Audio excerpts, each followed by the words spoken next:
Have you ever given your all to someone only to realize they were taking you for granted? This is the story of Okello, a 75-year-old man who dated a 25-year-old girl. The village of Luwero, with its rolling hills and ancient mango and banana trees, was no stranger to tales of love and heartbreak. However, none resonated in the hearts of its people, quite like the story of Okello and Akin. Okello was a dignified man, having lived 75 years. At 75, Okello had lived a full life, but the quiet of his farm often felt deafening. Was this all there was left for him? The lines on his face and the strength in his hands showed his life experiences. Although life took his wife and moved his children to distant cities, he still had a thriving farm and a desire for companionship. His heart, though tired, still hoped for a connection. That connection came one busy market day in the village. Okello noticed Akan across the crowd. She was 25 years old and her laughter stood out, calming the noise around her. Her beauty was clear, smooth dark skin, shining eyes, and a lively confidence that attracted people to her like bees to flowers. She moved through the chaos with effortless grace, as if she belonged to a rhythm no one else could hear. Her laughter, rich and genuine, cut through the noise like a melody, creating a space of calm within the frenzy. Their first conversation was brief. Okello, shy yet captivated, offered her mangoes from his basket. Akan accepted with a teasing smile. "You're a charmer, Mr. Okello," she said, and something in her tone made his heart skip a beat. Okello was captivated, not only by her appearance, but by the confidence she exuded. She had a way of making people feel seen, her warm smile a subtle invitation to the world she carried within. When their eyes met, something in her gaze seemed to reach deep into him, stirring emotions he thought he had long buried. In that fleeting moment, time seemed to slow, and Okello was caught in the spell of her presence. Although their first conversation was brief, for Okello, it felt like an eternity. His shyness clashed with the sudden surge of feeling, his words stumbling out as he offered her mangoes and bananas from his basket. Akan's response was teasing, yet warm, her smile playful, yet profound. "You're a handsome and kind sir," she said, her voice light but full of meaning. Her words lingered, resonating in Okello's chest like a quiet promise. Something in her tone made his heart race, and for the first time in a long while, he felt alive. But beneath the surface, doubt began to stir. Was he enough for someone like her? Could someone as full of life and light as Akan ever find a place in his world? Akan's laughter, the sound that captivated Okello on that busy market day, was not simply a reflection of her vibrant personality. It was also a defense. She had learned early on that joy was something she had to cultivate for herself, not something the world would hand her easily. Growing up in a small village on the outskirts of Luwero, Akan was no stranger to hardship. Her family, like so many others, lived in poverty. Her father worked as a day laborer, and her mother sold vegetables at the local market. They had just enough to survive, but no more. Achan's childhood was marked by a constant balancing act, hoping there would be enough food to eat, enough warmth during the cold nights, and enough strength to face each day. Her parents did their best to shelter her from the weight of their struggles, but the reality was inescapable. But it wasn't just poverty that shaped her. It was also the emotional scars of growing up without the support and stability that should have come from love. Her mother, though kind and loving, had a quiet despair that was difficult to ignore. Akan would often see her mother's eyes darken with worry when the bills piled up, or when her father returned home late, drunk from a long day of labor. It was as if their love for each other wasn't enough to keep the weight of the world at bay. It was this atmosphere of unspoken sorrow and unrealized dreams that first taught Action to protect her heart. She promised herself that she would never fall prey to the same helplessness that had plagued her mother, who loved so deeply yet felt so helpless in the face of life struggles. She told herself she would rise above it all and become someone who could create her own destiny. But love? Love had always felt like a distant dream, something that belonged to others. It wasn't something she could afford to chase when survival came first. And then came the relationships that seemed promising but ended in heartbreak. She had given her trust to men who were full of empty promises, who claimed to care but always seemed to falter when it truly mattered. Akan had fallen hard once to a man who swore he would take care of her, but who ultimately walked away when life became too difficult. His absence left a wound in her heart, one that she never quite healed. After that, Action became guarded.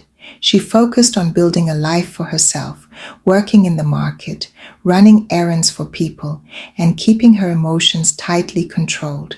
She avoided deep connections, convincing herself that love was an illusion, something too fragile to hold on to. She would not allow herself to be vulnerable again.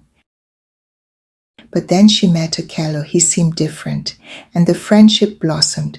As she spent more time with Okello, Aiken began to remember the girl she once was, the girl who had dreamed of a love that was steady and real. Okello's tenderness made her believe again that such love was possible. It was a love that did not demand, did not rush, and did not come with expectations. It was simple, but it felt like a healing touch to her scarred heart. But as their bond deepened, so did Akin's inner turmoil. The memories of past heartbreaks, of the times she had been let down by the people she had trusted, crept back into her thoughts. She wondered if she was making the same mistake again, falling for someone who could never give her the security she so desperately needed. She was torn between the pull of her growing affection for Okello and the walls she had built to protect herself from the world. Could she truly allow herself to be vulnerable again? Or would her heart break once more? Anyway, she went with the flow at first. Akin's eyes sparkled with gratitude. She called him Baby Daddy Okello, with a teasing sweetness that made his heart flutter. But soon, her sweetness turned into something sharper. Akin began to voice her frustrations. Mizzy, you should dress better. Look at these old clothes. You're a respected man. Why not wear something modern like the men in Kampala? Okello would smile and indulge her. He bought new shirts and shoes, though they felt strange on his weathered frame.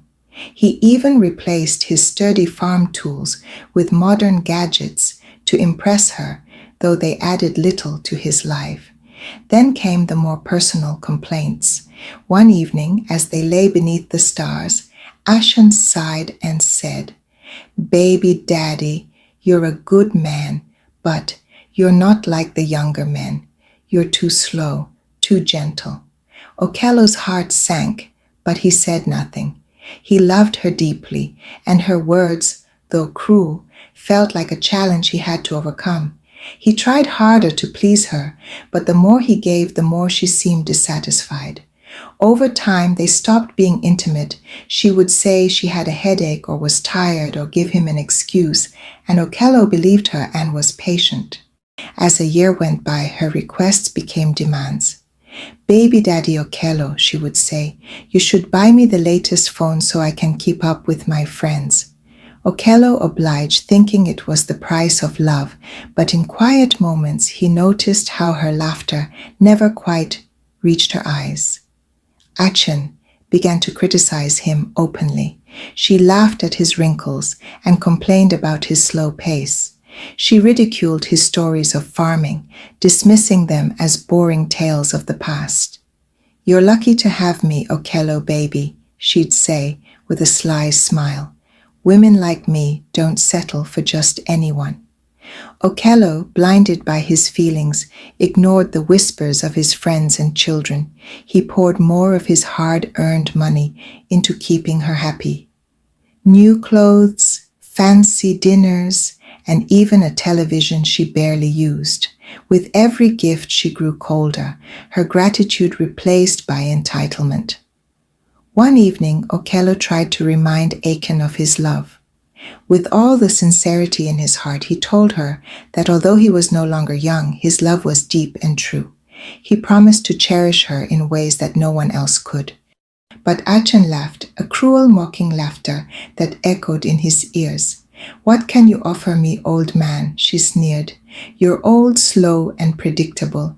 Men like you are only good for paying bills." Her words cut deeper than any blade.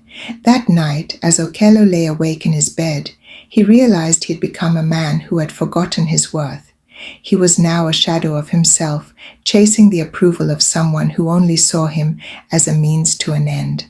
At that moment, he realized that she was indeed using him. "But," he said, "the unfairness we experience often teaches us the most valuable lessons. But let me be patient. Perhaps she will change." One fateful evening, as Okello approached the veranda, he overheard Akin talking to a friend on the phone. Her voice was sharp, mocking. "Okello," she said, laughing. "He's so boring. Can you imagine? He thinks he's in love. All he's good for is paying the bills. And don't even get me started on the bedroom. What a disappointment." Okello froze, her words cutting through him like a blade. He retreated into the shadows, his heart heavy with betrayal. That night, under the mango tree, he sat alone, the echoes of her laughter haunting him. He thought of all he had given her, his love, his trust, his vulnerability. He remembered the stoic teachings he had long admired. Focus on what you can control, not what you can't. But he continued to struggle with the thought of how to control his love for her and living without her if he let her go because of what he heard. Now, dear listeners, how do you hold on to your dignity when your heart is broken? Let me know in the comments. And back to the story. The next 2 weeks were so difficult, but he never changed the way he treated her, but spent most time contemplating the mistake he had made of dating a younger girl. He thought that was the problem. Do you agree with him, listeners? But one morning, Okello woke with a clarity he hadn't felt in years. As he sat in the quiet corner of the house, he reflected on a truth he had overlooked. You do not find peace by seeking it in others. Peace begins within. He then sat Akin down and said, "I love you, but I can no longer stay where my dignity is not respected."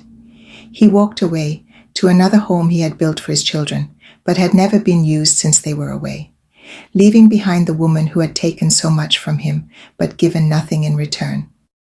At first, the silence of his new home was deafening.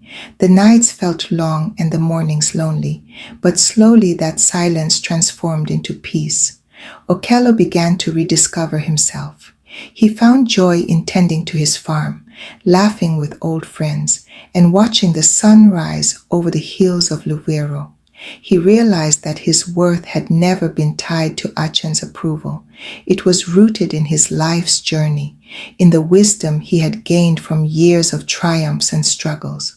As the Stoics teach us, you have power over your mind, not outside events.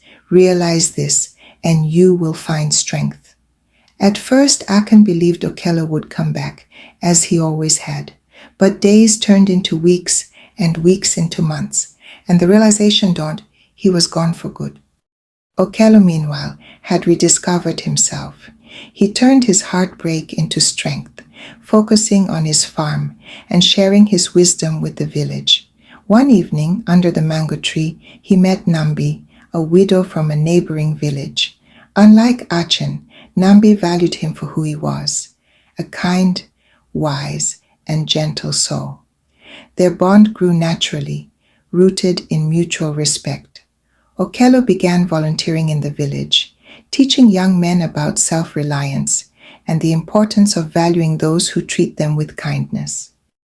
In his meetings with the men, he always emphasized that as we grow older, life teaches us hard truths, but one of the greatest truths is this: no one can take your peace unless you let them.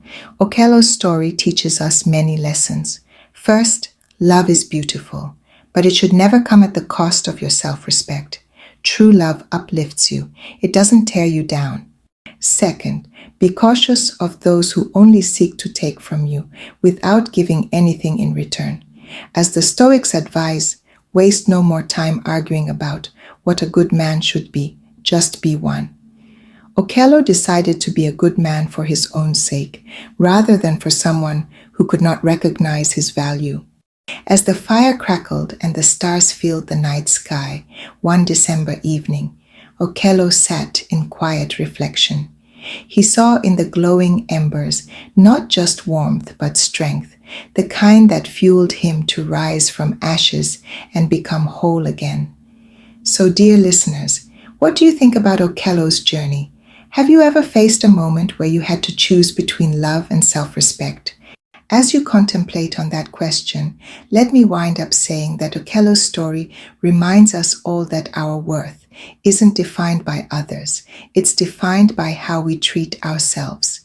If this story moved you, please leave a 1 in the comments below and share it with someone who needs to hear this message today. And if not, let me know how to improve. And lastly, solitude is not something to fear. It is an opportunity for healing, growth, and finding peace within yourself.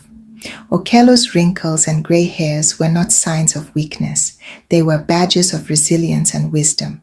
Okello also learned that true happiness starts with loving and respecting yourself. This is the greatest gift you can give to yourself and to those who truly care about you. Thank you for watching and be so blessed.